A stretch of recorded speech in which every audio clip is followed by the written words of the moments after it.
Chérif, bonsoir à tous. Le secrétaire d'État auprès du Premier ministre chargé du programme d'urgence de développement communautaire PUDC est notre invité ce soir, Souleymane Jules Diop. Bonsoir. Bonsoir Ibra. On vous connaît pour votre tempérament de contestataire, pour ne pas dire de feu. Votre fonction de secrétaire d'État vous oblige cependant à être solidaire du gouvernement et du chef de l'État. Le projet de révision de la Constitution est-il suffisamment révolutionnaire pour emporter votre adhésion? Écoutez, lier mon choix ou ma position à la fonction que j'occupe me semble réducteur, y compris évidemment le type de tempérament qui m'est attribué. Bref. Vous avez toujours dit non. Le référendum, oui. Il m'est arrivé de dire oui. J'avais appelé à la veille de la présidentielle, j'avais demandé à la classe politique et aux Sénégalais d'aller voter, d'aller faire campagne après la décision du Conseil constitutionnel. Je suis aujourd'hui dans des positions qui ne sont pas très différentes, mais qui me semblent procéder d'une logique.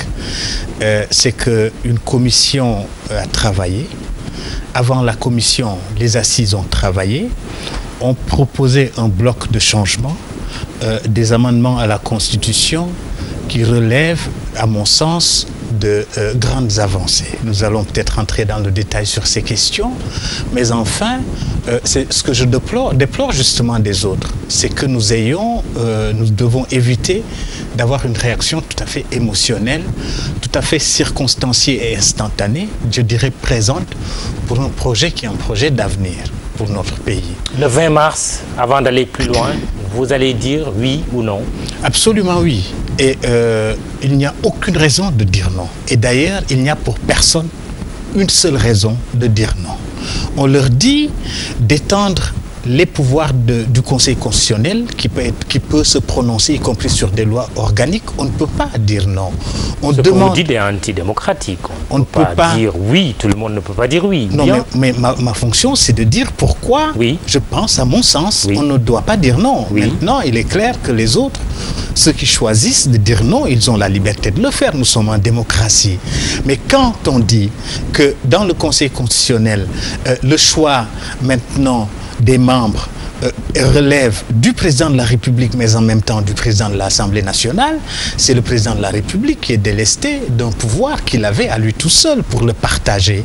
Quand on dit que les citoyens ont maintenant la possibilité, après la Cour suprême, de saisir le Conseil constitutionnel sur des questions qui regardent leurs droits fondamentaux, je ne peux pas dire non. Quand on dit que pour la première fois, depuis 1960, la diaspora ayant contribué beaucoup, aidé au développement de ce pays, va choisir des députés dans des circonscriptions de la diaspora, je ne peux pas dire non. Quand on me dit que dans cette constitution, désormais, pour éviter le diktat des partis politiques, les membres de la société civile et les Sénégalais tout court auront la possibilité de concourir au suffrage comme tout le monde, il s'agit de plus de démocratie, je ne peux pas dire non. Quand on dit que maintenant les communautés de base peuvent réclamer, revendiquer des droits et avoir un regard sur la gestion des ressources de leurs terres, mais surtout sur les questions environnementales qui sont des questions de l'heure, je ne peux pas laisser dire ou laisser penser qu'il s'agit d'une question liée à une question de droit de minorité, comme la minorité homosexuelle. Je trouve cela un peu maladroit. Ceux qui disent non, ou Souleymane Jules Diop qualifient les réformes annoncées de réformettes et justifient leur position par la violation par le président de la République de son engagement à réduire son mandat. Quel argument avez-vous à lui proposer? On veut enfermer sous une chape morale une question de droit. Elle n'est pas importante? On veut enfermer sous une chape... La dimension morale n'est pas importante selon vous? Attendez, laissez-moi finir. On veut enfermer sous une question d'intérêt général, une question d'intérêt particulier. Les réformes proposées n'ont rien à voir avec le président de la République, encore moins sa volonté. C'est lui qui les porte quand même. Encore moins c'est lui qui les porte, on est bien d'accord. Parce qu'il est chargé du bon fonctionnement des institutions du pays. Et en tant que président de la République, c'est lui qui a pris l'initiative de mettre en place une commission qui s'appelait CNRI, dirigée par une personnalité neutre de la société civile, composée de membres neutres de la société civile, chargée de faire une proposition qui n'était pas liée en réalité à la volonté ou à la décision d'un chef d'État. Parce que toute une constitution sur plusieurs points, près d'une vingtaine de points, ne peut pas être résolue ou ne peut pas être résumée à une seule question de cette constitution. On dit, on vote une constitution et quelqu'un dit, j'ai moi en tout cas l'intention de me l'appliquer déjà sur un de ces points. Pour une question, pour un point, on rejette du mandat en cours. Pour vous, l'engagement moral n'est pas important. Ah non, ce n'est pas ce que je dis. Ce que je dis, c'est que la question de la Constitution qui nous est soumise n'a rien à voir avec cette question. Je ne dis pas que la question morale n'est pas importante. Encore que sur la question morale, quelqu'un a dit « je veux ». Et comme je l'ai dit ailleurs, le Conseil constitutionnel, qui est, lui, garant de notre charte fondamentale, a dit cette question et cette question uniquement. Elle ne peut pas être concernée. Et donc, cette personne a eu l'humilité de s'adresser aux Sénégalais en leur disant « je ne peux pas ignorer la charte fondamentale, le Conseil constitutionnel, parce que c'est auprès de lui que j'ai juré de respecter la Constitution. » Soit, quel que soit par ailleurs ce que l'on peut penser de cette question, il s'agit d'une Constitution sur plusieurs points et l'essentiel des points constitue des avancées pour le pays. Ce n'est pas, on ne nous demande pas d'élire un président, de choisir des députés ou d'élire des maires. On nous demande d'adopter une constitution. C'est pourquoi j'ai dit... Et si le oui l'emportait, malgré tout? Si le oui l'emportait, malgré tout, puisque c'est une des hypothèses, ce sera le oui ou le non. Je trouve que c'est notre pays qui avancerait. Vous savez quoi? Ah oui, en 1781, des constituants américains délégués se sont réunis pour élaborer une constitution américaine. Tenez-vous bien, parmi la cinquantaine de membres qui étaient là, 37 ont adopté la constitution. D'autres n'étaient pas d'accord. Et il a fallu de 81 à 87 pour la terminer. Mais en 1791 déjà, le 15 décembre 1791, il y a eu 10 amendements à la constitution. C'est à ce moment-là qu'est entré par exemple l'amendement 1, la liberté de pensée et d'expression. C'est pour dire qu'un travail n'est jamais achevé. La démocratie, c'est une quête perpétuelle d'avancée, d'amélioration, de progrès. Et on ne m'a pas convaincu de l'impertinence des questions proposées. Au contraire, sur l'essentiel, sur tout d'ailleurs, je dois dire... Vous, Souleymane Jules Diop, à une victoire du non? Nous sommes en démocratie. Je suis fier d'appartenir. Vous ne l'excluez pas? Je suis fier d'appartenir à un pays dans lequel les libertés s'expriment, les avis s'expriment parfois de manière vigoureuse, mais c'est mieux qu'ailleurs où les gens utilisent d'autres méthodes. Cela dit, je pense que, comme d'ailleurs en 1960, en 1958, quand De Gaulle est passé, il y avait des Sénégalais qui étaient pour l'indépendance immédiate et d'autres qui étaient pour la communauté.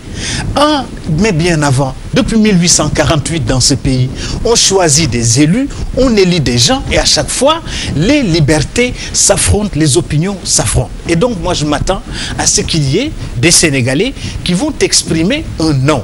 Ce que je pense en revanche, et je dois le dire ici, c'est qu'il ne faut pas se tromper. Et il ne faut pas tromper les Sénégalais en leur posant des questions dérisoires qui n'ont rien à voir avec cette constitution, qui est une bonne constitution. Comme l'homosexualité, par exemple. Mais comment les opposants en ont parlé. Mais écoutez, cette disposition... En disant qu'on est en train de préparer les Sénégalais... Mais ce sont eux qui ont signé la charte des assises. À l'homosexualité. Ce sont eux qui ont signé la charte des assises. Mais ce sont les assises qui ont proposé cet aspect, cette réforme. C'est pour toucher les communautés. Moi, je viens d'un pays, le Canada, où j'ai vécu, les États-Unis, où j'ai vécu, où certaines minorités ont des droits sur leur terre, sur leur environnement. Le Sénégal est un pays minier, va devenir un pays de gaz, un pays de pétrole. On dit ces localités ont le droit, comme à Kédougou, comme ailleurs, comme bientôt en Casamance, de réclamer une partie des dividendes, une partie des ressources générées et d'avoir un droit de s'exprimer sur leur environnement. Savez-vous qu'en ce moment, aujourd'hui, même où je parle, il y a des questions environnementales qui se posent à Kédougou ou ailleurs, dans l'exploitation des ressources du pays. Ça touche ces gens-là. Et sur cette question, pour vous dire, j'ai été témoin. Pour me permettre de poser une question. J'ai été témoin. Oui. J'ai été témoin, j'ai moi-même négocié le protocole pour la conférence de presse de Barack Obama à Dakar. J'étais conseiller en communication de Monsieur le Président de la République. J'ai vu à quel point, avec quelle vigueur, avec quel courage, sur la question de l'homosexualité, alors que même nous aurions pu éviter cette question en discussion, il a de façon courageuse, régler la question en présence de Barack Obama en disant qu'on devrait respecter nos traditions, nos cultures, nos valeurs. L'homosexualité ne se cache pas dans les nouveaux droits. Mais jamais, mais il n'en est pas question. Ce serait accusé Makhtar Mbow, ce serait accusé Mamadou Lamine Loum. Vous exagérez, personne n'a parlé d'Amadou Makhtar Mbow. Mais si, c'est lui le président de la commission qui a fait cette proposition. Ce n'est pas une proposition de Macky Sall. Très bien. C'est pourquoi je dis que sur ces questions, il n'est pas indiqué de poser ce genre de problème. Très bien. Puisque vous avez convoqué le général de Gaulle dans le débat, vous avez parlé de lui, sa visite en 58 à Dakar. Et si le nom l'emportait, Macky Sall ferait-il comme le général de Gaulle en 69 en France? Macky Sall a fait une proposition aux Sénégalais. Ouais. Il pense, comme beaucoup de gens, comme nous tous, que ces propositions, elles ne sont pas parfaites, certainement, mais elles peuvent permettre au pays d'avancer sur la voie de la consolidation de nos institutions, des acquis démocratiques et des droits humains.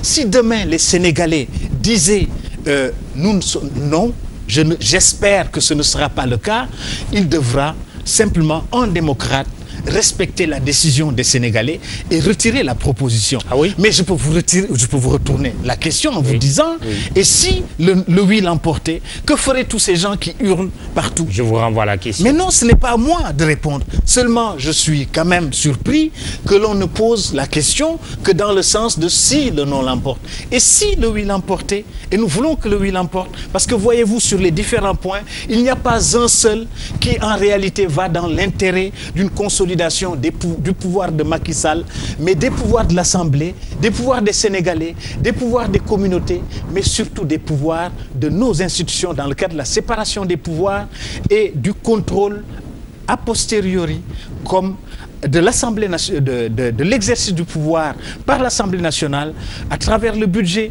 à travers les commissions parlementaires, les commissions d'enquête, à travers les questions orales, à travers le vote du budget. On ne peut pas dire que faire élire par les Sénégalais de l'extérieur leurs propres députés, c'est un recul. Au contraire, c'est une avancée et je ne vois pas pourquoi on devrait leur dire non. Au contraire, on devrait les encourager à aller voter et à voter oui. Souleymane Jules Diop, merci. Vous êtes secrétaire d'État auprès du Premier ministre, chargé du PUDC. Chérif, c'est tout pour ce soir. Demain, rendez-vous avec Antoine Diouf. Merci, excellente soirée.